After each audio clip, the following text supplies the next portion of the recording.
Hello बच्चों, आइए इस प्रश्न को देखते हैं। निम्नलिखित में से किसकी खोज टीओ डाइनर द्वारा की गई थी? विकल्प ए स्वतंत्र एवं संक्रामक आरएनए, विकल्प बी स्वतंत्र एवं संक्रामक डीएनए, विकल्प सी संक्रामक प्रोटीन या विकल्प डी जीवाणु भोजी। इस प्रश्न की जो मुख्य अवधारणा है, मुख्य अवधारणा वह है वायरॉइड। वायरॉइड यहाँ पर हम देखेंगे कि वायरॉइड जो है ये क्या होते हैं तथा टीओ डाइनर की क्या भूमिका थी।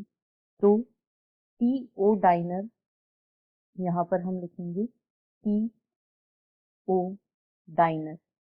टीओ डाइनर यहाँ टीओ डाइनर नामक जो वैज्ञानिक थे उन्होंने वायरॉइड की खोज की थी। टीओ डाइनर ने इसकी खोज की।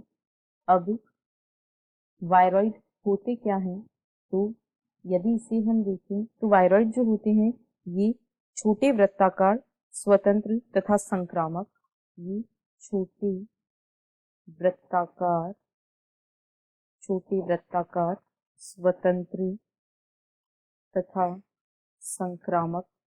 ये छोटे वृत्ताकार स्वतंत्र तथा संक्रामक एकल सूत्रीय आरएनए होते हैं। ये छोटे वृत्ताकार स्वतंत्र तथा संक्रामक एकल सूत्रीय आरएनए हैं। यदि बाह्य कोशिकीय रूप में इन्हें देखें तो बाह्य कोशिकीय रूप में वायरॉइड जो है वह एक नग्न डीएनए, वह एक नग्न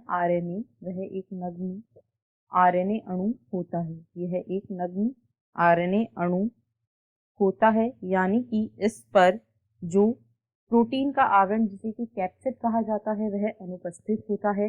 अतः वायरॉइड को हम एक स्वतंत्र संक्रामक आरएनए के रूप में परिभाषित कर सकते हैं। यहाँ पर जो आरएनए अणु होता है वह इसका संक्रामक भाग होता है और ये कई प्रकार के रोगों को करता है।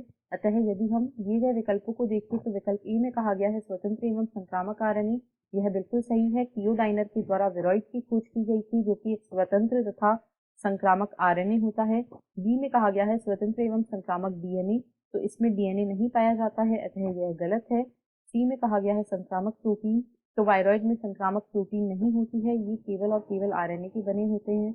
और डी में कहा गया है जीवाणु भोजी, तो जीवाणु भोजी की खोज टीओ डाइनर के द्वारा नहीं की गई थी, अतः विकल्प ए इस प्रश्न का सही उत्तर है।